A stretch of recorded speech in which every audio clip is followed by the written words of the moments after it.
கிணத்துல இருந்து தண்ணி இறைச்சி பாத்திரங்களை கழுவுறதுக்காக வேணி பாட்டி வீட்ல இருந்து வெளியே வந்தாங்க.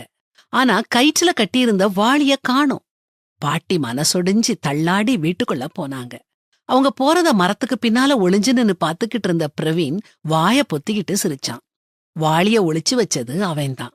அவன் செஞ்ச சில்மிஷத்தை பார்த்து அவனுடைய அக்கா பாரதி வருத்தப்பட்டா. அடுத்த நாள் பிரவீன் ஸ்கூலுக்கு போறதுக்கு முன்னால, என் ஐடி கார்டு எங்க, இங்க மேஜ மேலதானே வச்சேன், எங்க போச்சுதுன்னு கத்தி கேட்டுக்கிட்டே எல்லா இடத்துலயும் தேடி பார்த்தான். அழுக வந்துச்சு. ஐடி கார்டு போடாம போனா கிளாஸுக்கு வெளியே நிக்கணும். அவனை கொஞ்ச நேரம் அழ விட்டுட்டு பாரதி அவன் பக்கம் வந்து அவனுடைய ஐடி கார்டை கொடுத்தா. இப்போ புரியுதா உன் தமாஷ் அந்த பாட்டிக்கு எப்படி இருந்திருக்கும்னு அப்படின்னு கேட்டா. சாயங்காலம் பிரவீன் வீட்டுக்கு வந்ததும் பாரதி சொன்னான், வா கொஞ்சம் தமாஷ் செய்யலாம். பாட்டி வீட்டுக்கு அவனை கூட்டிட்டு போனான்.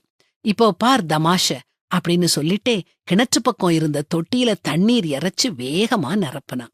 அப்புறம் 2 பேரும் மரத்துக்கு பின்னால ஒளிஞ்சுக்கிட்டாங்க. வழக்கம் போல பாட்டி பாத்திரம் கழுவ வந்தாங்க. தொட்டி நிறைய தண்ணி இருப்பத பார்த்த உடனே சந்தோஷத்தால அவங்க முகம் பூரி படைஞ்சது. மகிழ்ச்சியோட பாடிக்கிட்டே பாத்திரங்களை கழுவுனாங்க. அவங்க சந்தோஷத்தை பார்த்த பிரவீனுக்கும் பாரதிக்கும் அதை விட சந்தோஷம்.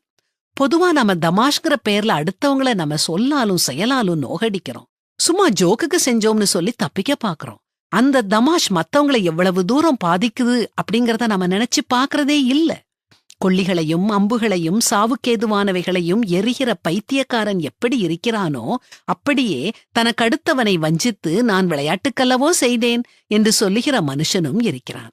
அடுத்தவங்களை கேலி கிண்டல் பண்ணி தமாஷ் பண்ணாம அவங்களுக்கு ஏதாவது ஒரு நல்லது செஞ்சு தமாஷ் பண்ணுவோமே.